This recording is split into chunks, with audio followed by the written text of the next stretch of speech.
What's up guys, my name is Ace, and today in Battlefield 6 we got the Wake Island Top Gun update. And with it, well, we did get a very long list of bug fixes and little things that affect like animations, for instance. There weren't really all that many gameplay related changes. However, there was one weapon balancing change that I'll be going over, and then on top of that, I wanted to just highlight a new feature that I've really been looking forward to with this update. I wanted to show off where to find it, as well as what it looks like in-game, and this is that aim down sight Dispersion Crosshair. But first, let's get into the one actual weapon balancing change that we saw here that wasn't just a bug fix. This was an adjustment to the limb multipliers on the VSSM. And what they did here is they just reduced the multiplier from 0.91 down to 0.84, and I put the values up on screen for each of your damage ranges, as well as how many limb shots are allowed to be mixed in with those upper torso shots before it increases the number of shots to kill. So up close, in that short maximum damage range at 9.5 meters, your limb damage went from 32 down to 30, which actually doesn't have an impact on this at all. Previously, you could mix one limb shot in with 2 upper torso shots, and you would still get a 3-shot kill, and that is still the case after this patch. However, in the next damage range, previously you were allowed to mix 3 limb shots in. Now you can only mix 2 in if you want to maintain a 4-shot kill. And then in the third damage range, previously it was very forgiving. You could mix 4 limb shots in. Now you can only mix 2 limb shots in. Now, of course, in saying that, that's assuming we're not hitting any headshots. You can offset that very easily by just landing a single headshot. But I just wanted to point that out, since again, that was the only actual change to weapon balancing that took place here. And now let's talk about the new feature that I'm really happy to see. And this is that aim down sight Dispersion Crosshair. So that shows you the amount of aim down sight spread you're seeing, or bloom as a lot of people like to call it. And by default, this will be turned on in the firing range, but not in matches itself. However, we do have the ability to toggle this, so if you want to find that setting, go to your HUD settings, and you can just scroll down to your crosshair settings, and it'll be showing up right there. And the options we have here are to leave it on in the firing range only. You can set it to always, so it will appear in actual matches as well, or you can just turn it off entirely if you don't even want to see it in the firing range. Then on top of that, we have an opacity slider, so you can reduce that opacity if you'd like, and you can also set the color of this independently. And this is what it's going to look like for you. I think they absolutely nailed the design of this.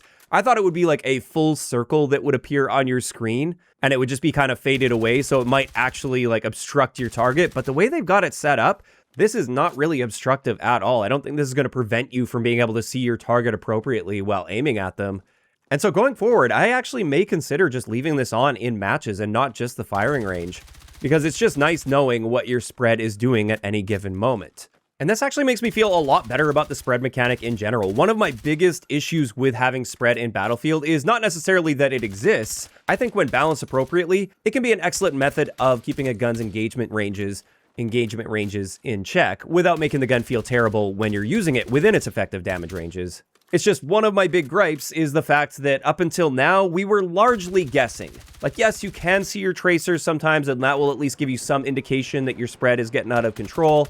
And of course, with experience with a particular gun and attachment setup with that gun, you can get used to the amount of spread that you're going to be experiencing and how much you have to tap fire or plant your feet or crouch, for instance, to help keep that under control.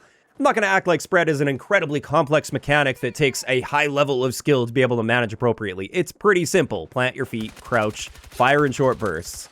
I just didn't like the idea that at the end of the day, you were largely guessing, especially when we're looking at the minute details, when looking at attachments, for instance, and we have a lot of attachments that go into this system now.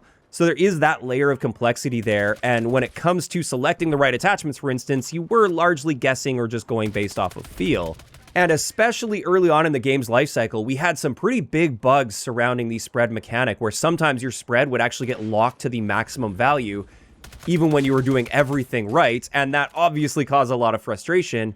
And having this indicator present would have helped to not only track those bugs down a lot faster, most likely, but also it would at least help us understand in those situations where we died and we felt like our spread shouldn't have been doing something crazy. It would at least let us know what was happening there. And so now that we have the ability to have these indicators, I really have no issue with the spread mechanic. Obviously, it still comes down to how well they balance spread across different weapons and how attachments will impact that, for instance. But I just love the fact that we at least have the ability to turn that on if we choose.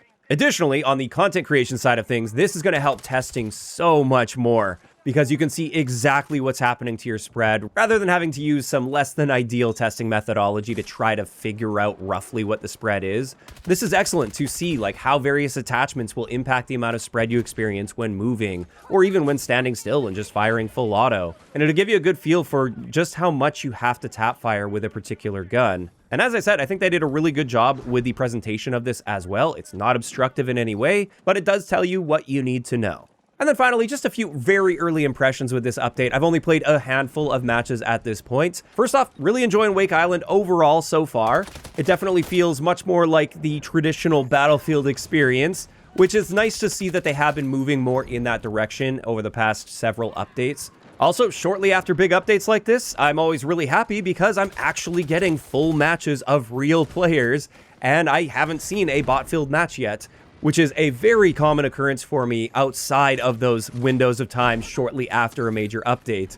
So I'm going to take it in while it lasts, I guess, and then probably within a couple weeks, it's going to be back to just bot-filled lobbies for me, which is really frustrating. But Carrier Strike overall seems to be a lot of fun. I only played half a match of that so far. I did get into a match late there. One thing I did notice, though, is you can camp the enemy's carrier pretty heavily and destroy their aircraft. Like, the enemy's carrier probably should be out of bounds until you reach that certain point in the match where you are capable of going in and planting the bombs, for instance.